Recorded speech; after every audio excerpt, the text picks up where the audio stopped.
পটুয়াখালীর রাঙ্গাবালিতে সমুদ্র থেকে খালে ভেসে আসা টর্পেডোটি উদ্ধার কার্যক্রম শুরু হয়েছে। রোববার সন্ধ্যায় শেরে বাংলা নৌঘাটি সদস্য ও আন্ধারমানিক কাস্টগার্ডের সদস্যরা এটি উদ্ধারে কাজ শুরু করেন। সকালে টর্পেডোটি সরানো হবে বলে নিশ্চিত করেছেন রাঙ্গাবালী থানার ভারপ্রাপ্ত কর্মকর্তা হেলাল উদ্দিন। এর আগে রোববার দুপুরে উপজেলার মৌডুলি ইউনিয়নের মিরানকান্দা গ্রামের ভাঙ্গার খালে টর্পেডোটি ভেসে আসে। অচেনা এই বস্তুটি দেখে স্থানীয়দের মধ্যে কৌতূহলের সৃষ্টি হয়।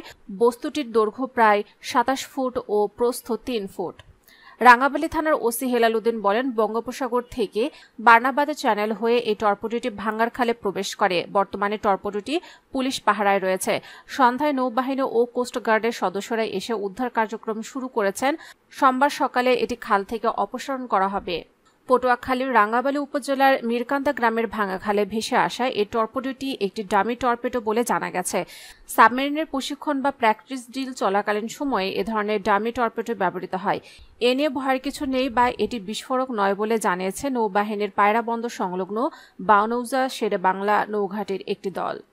বানৌজা শেরে বাংলা নৌঘাটির সাব লেফটেন্যান্ট আব্দুল আলিমের বরাত দিয়ে রাঙ্গাবালী থানার ভারপ্রাপ্ত কর্মকর্তা মোহাম্মদ হেলাল উদ্দিন বিষয়টি নিশ্চিত করেছেন। ওসি জানান, সকালে টর্পেডোটি শেরে বাংলা নৌঘাটিতে নিয়ে যাওয়া হবে। রবিবার সকালে উপজেলার মৌডুলি ইউনিয়নের মিরাকান্দা গ্রাম সংলগ্ন ভাঙ্গা খালে টর্পেডোটি ভাসতে দেখেন স্থানীয় বাসিন্দারা। মৌডুলির মিরাকান্দা খালের ভেতর চলে আসে। ওই খালের সঙ্গে সমুদ্রের সংযোগ রয়েছে। টর্পেডোটি দেখতে অনেকটা মিসাইলের মতো হওয়ায় এটিকে ক্ষেপণাস্ত্র বলে ধারণা করছেন স্থানীয়রা। কৌতূহলী হয়ে অনেকে ভিড় জমালেও এটিকে বিস্ফোরক ভেবে তারা দূরত্ব বজায় রাখেন। পরে খবর পেয়ে পুলিশ ও কোস্টগার্ডের সদস্যরা সেখানে যান। রাঙ্গাবালী থানার ওসি পুলিশের ঊর্ধ্বতন কর্মকর্তাদের বিষয়টি জানান। এরপর নৌবাহিনীর সদস্যরা ঘটনাস্থলে আসেন। দ্রুত সামাজিক যোগাযোগ মাধ্যমেও ছড়িয়ে পড়ে ভাসমান টর্পেডোর ভিডিও। সমুদ্রের শত্রুপক্ষের সাবমেরিন বা ভাসমান যুদ্ধজাহাজ ধ্বংস করতে টর্পেডো ব্যবহার করা হয়। কোনো সাবমেরিন যখন টর্পেডো নিক্ষেপ করে তখন তার লক্ষ্যবস্তুর সংস্পর্শে গেলে বিস্ফোরিত হয়। নৌবাহিনীর কর্মকর্তাদের সঙ্গে কথা বলে রাঙ্গাবালী থানার ভারপ্রাপ্ত কর্মকর্তা মোহাম্মদ হেলাল উদ্দিন জানান, খালে ভেসে আসা টর্পেডোটি একটি ডামি টর্পেডো। তবে এটি কোনো দেশের বা কিভাবে ভেসে এলো তা এখনই বলা যাচ্ছে না।